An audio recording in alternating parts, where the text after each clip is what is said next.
How is public speaking similar to everyday conversation? Imagine you're at a party and you start talking with somebody and they ask you to share a story. Hey, this is like public speaking. Every single one of us have this opportunity, and it's really all about establishing a connection. My name is Jason Hewlett. I'm a Hall of Fame speaker. I'm excited to talk to you about this subject. Thanks for joining me.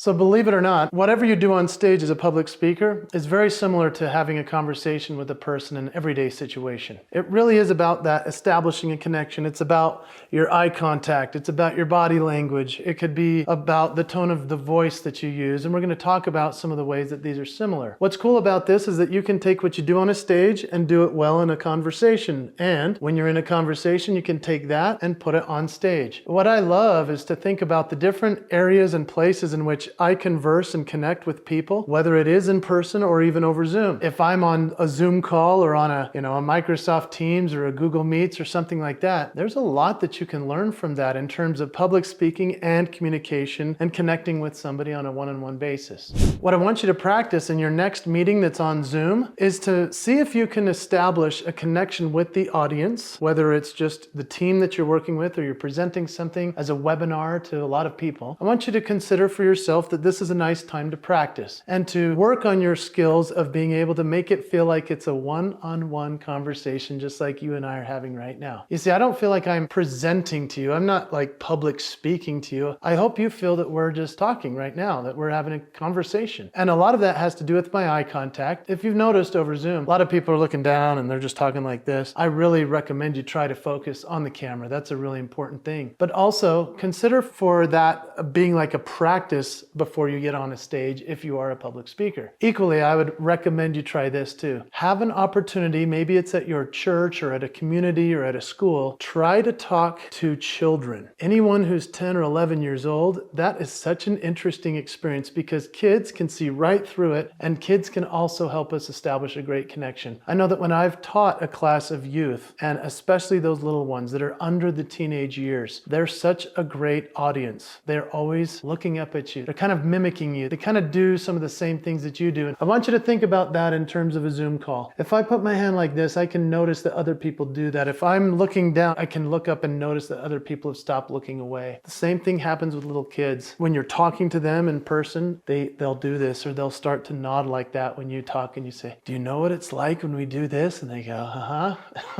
And so you can practice that with the kid.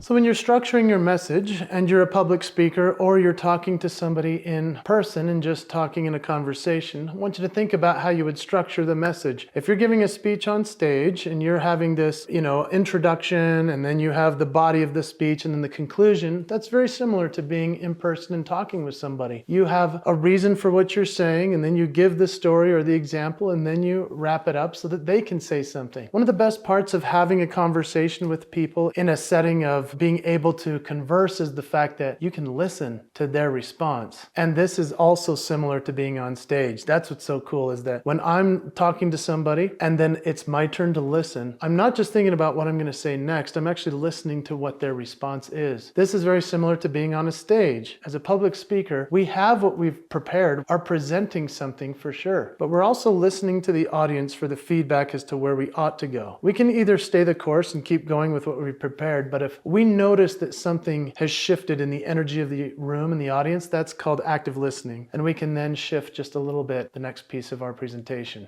So let's talk storytelling. Storytelling is such a great thing because you can do this on stage and in conversations with anybody. I want you to consider for yourself the next story that you're going to tell and the fact that you've probably told the same story a million times to people all around the place, whether it's on stage or in a conversation. Here's what's fun about telling stories. If you're in a conversation with somebody and you tell a story that they go, "Oh, yeah, that's really great," they have a cool response to it, or they start crying, or you can tell that it was emotional and powerful for them and it changed something in them. Oh, that might be a story you could extract from talking in conversation with one person and eventually get it to the stage. I noticed this happened to me a couple of years ago. I was telling somebody how I came outside after it had snowed in my neighborhood. And I noticed as I looked around that my neighbors had shoveled their sidewalks and their porches and their steps and their driveways, and they had shoveled the sidewalk right to the property line on both sides of me. And so I was like, what? They didn't even bother to shovel a little bit into my property on the sidewalk. And I said, I thought that was interesting. I thought, well, first of all, they must be really busy. But second of all, I guess we are living in suburbia, and I called it property line living. And that was what I called it to my buddy who I was talking to and telling the story. And I said, that was for me a moment where I thought, what if the next time it snows, I shovel my sidewalk and then I just accidentally go shovel theirs too, just to see if it'll make a difference. It made more of a difference for me, and it made me think, am I somebody who's living in a property line living situation, or can I extend and give more to the community? And eventually I started to notice that people were doing something similar around me. And so I shared that as a private story with a friend who said, dude, you should share that on stage. Next thing I know, that's a story in my book, The Promise to the One. That's a story on stage about serving and taking initiative. That's a story that has served me well because I started out by sharing the story in a normal conversation. That's how it's similar to getting to where it's on stage as well. I've talked a little bit about active listening, and I love the concept of it. I do make a living as a speaker, but I make a life as a listener. I listen a lot to the conversations around me, especially if I am in a situation where I get to ask a question of a person and then they tell me a great story. That's such a wonderful experience because I can actually potentially take that story and turn it into something I can share on stage. And so as an active listener, I hope that you'll make the promise to yourself to be an active listener. You'll get way more stories, ideas, concepts, facts, opportunities because you're listening to what other people say, and then you can share it on stage. One of the things I like to do with active listening as a speaker on stage is that I have on stage a couple of things, my laptop and my iPhone. My laptop's up there with all my slides so that I can see what's coming next, but I can actually customize it during the presentation by just saying, hey, you know what, we're gonna click through these because it's not relevant to what you guys need right now. I can tell from as an audience that you're not connecting with this portion, and so then I can just click right through it. Or I have my iPhone,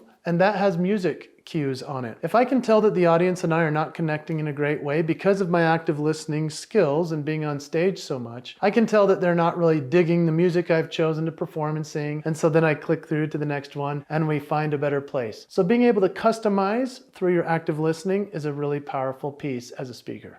So a speech is a conversation with many individuals. It's not just a presentation for a full audience. I want you to think about it a little bit differently than maybe other people have mentioned in the past that you've listened to. You can do a presentation and just kind of look at everybody almost like it's the sea of humans, but I would recommend you consider it a one-on-one with that person in the audience and everyone else is in on the conversation. Or you look at certain people, and I've taught this on other videos, that there's the triangle effect, that we look at people over here and then someone right here and we give these people our attention. That's a really powerful way to connect with an audience. But I also call this a dance. It's a conversation. It's a dance with the audience. It's a way to connect with them at a really special level. And I would say that practicing this is one thing in conversation with people. It's another thing on stage, but there is an in-between option for where you could try this out if you're thinking, okay, how do I do this? Try to be a podcast guest. Listen to what the podcast host is asking you, and then answer the question as if you're just talking to the podcast guest. Those make the best podcasts because it just sounds like we're a fly in the wall and a great conversation. So book yourself on some podcasts. I also know that by listening to what the audience wants, and that comes in the preparation of the speech and presentation,